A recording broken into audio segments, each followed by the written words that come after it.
Baik, Assalamualaikum warahmatullahi wabarakatuh. Perkenalkan, nama saya Haikal Syed Abdullah dari program studi Ilmu Komunikasi nomor presensi 13. Baik, pada penelitian kali ini saya akan menjelaskan bagaimana mengetahui metode penelitian.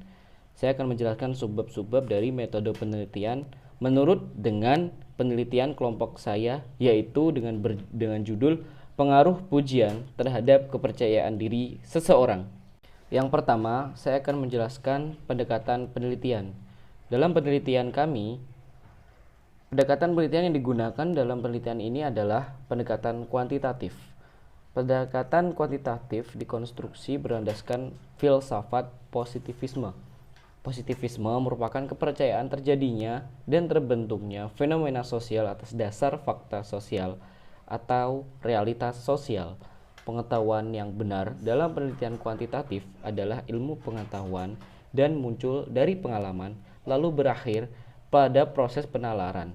Peneliti atau kami biasanya menggunakan pendekatan kuantitatif untuk menjawab pertanyaan yang sedang diteliti secara umum, secara lebih luas.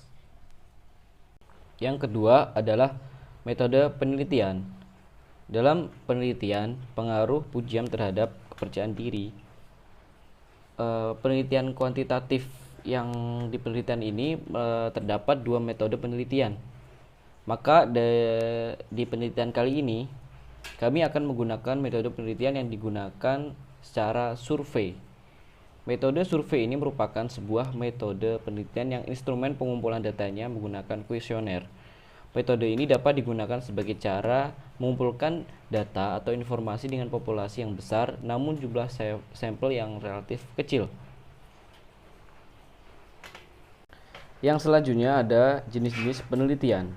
Jenis-jenis penelitian dikembangkan atau diklasifikasikan menjadi dua.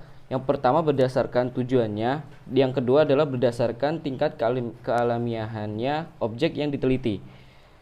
Untuk berdasarkan tujuan terbagi lagi menjadi tiga, yaitu penelitian dasar, yang kedua penelitian pengembangan atau R&D, yang ketiga adalah penelitian terapan.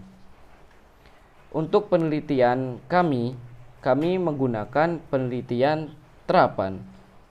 Penelitian terapan dilakukan dengan tujuan menerapkan, menguji, dan mengevaluasi kemampuan suatu teori yang diterapkan dalam memecahkan masalah-masalah yang praktis.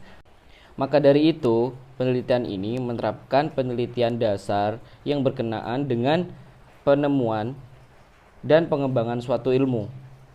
Lalu setelah itu ilmu tersebut akan diterapkan untuk memecahkan masalah-masalah yang ada di dalam penelitian kami. Itulah yang disebut penelitian terapan. Sedangkan dalam penelitian kami yang diklasifikasikan berdasarkan tingkat keilmiahan objek yang diteliti, yaitu penelitian survei.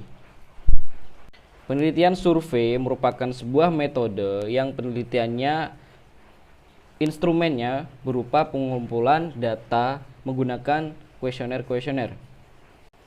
Yang selanjutnya ada populasi dan sampel. Yang pertama adalah populasi. Populasi adalah jumlah keseluruhan dari satuan-satuan atau individu-individu yang karakteristiknya hendak diteliti. Yang menjadi populasi dalam penelitian kami adalah seluruh mahasiswa program studi ilmu komunikasi. Yang selanjutnya ada sampel. Sampel penelitian adalah sebagian objek yang digunakan dalam penelitian yang dianggap mewakili seluruh populasi. Sampel dapat diartikan sebagai wakil populasi yang diteliti untuk memperoleh data yang valid dan reliable. Penarikan sampel dalam penelitian kami adalah mahasiswa atau mahasiswi program studi ilmu komunikasi menggunakan teknik sampling yang tepat dan akurat. Yang selanjutnya ada ukuran sampel. Sampel populasi yang digunakan dalam penelitian ini berasal dari mahasiswa program studi Ilmu Komunikasi Universitas Negeri Jakarta angkatan 2019 dengan jumlah seluruhnya 83 mahasiswa. Dengan rumus yang kami gunakan adalah N sama dengan N per 1 plus N kali E pangkat 2. Dan hasil yang kami dapatkan adalah 46,35. Jika dibulatkan, maka responden yang digunakan dalam penelitian ini yaitu adalah 46 responden. Yang sekarang adalah metode pengumpulan data. Data penelitian akan terbagi menjadi dua jenis, yaitu data primer dan data sekunder. Data primer adalah data yang diperoleh atau dikumpulkan langsung di lapangan oleh peneliti atau yang bersangkutan yang memerlukan. Sedangkan data sekunder adalah data yang diperoleh dan dikumpulkan oleh orang yang meneliti dari sumber-sumber yang telah ada sebelumnya. Data ini biasanya diperoleh dari perpustakaan atau dari laporan penelitian yang terdahulu. Pengumpulan data primer bertujuan untuk memperoleh informasi yang dibutuhkan dalam proses mencapai tujuan penelitian. Metode pengumpulan data yang digunakan dalam penelitian kami adalah dengan data primer, yakni menggunakan kuesioner dan angket dengan metode survei yang telah saya jelaskan tadi. Baik, untuk metode analisis data, yang pertama kami akan menggunakan uji univariat yang menggunakan aplikasi SPSS. Dari tabel yang sudah terpampang dapat diketahui bahwa tidak ada data yang hilang. Semua data, yaitu sebanyak 54 data, adalah valid. Dapat dilihat juga secara median, mean, mode, standar deviasi, dan juga range yang ada pada setiap butir pernyataan, baik dari variabel X maupun variabel Y. Yang selanjutnya kami juga akan menggunakan uji bivariat menggunakan aplikasi SPSS. Jadi hasil kuesioner yang telah kami dapatkan akan diolah melalui aplikasi SPSS dengan tabel berikut.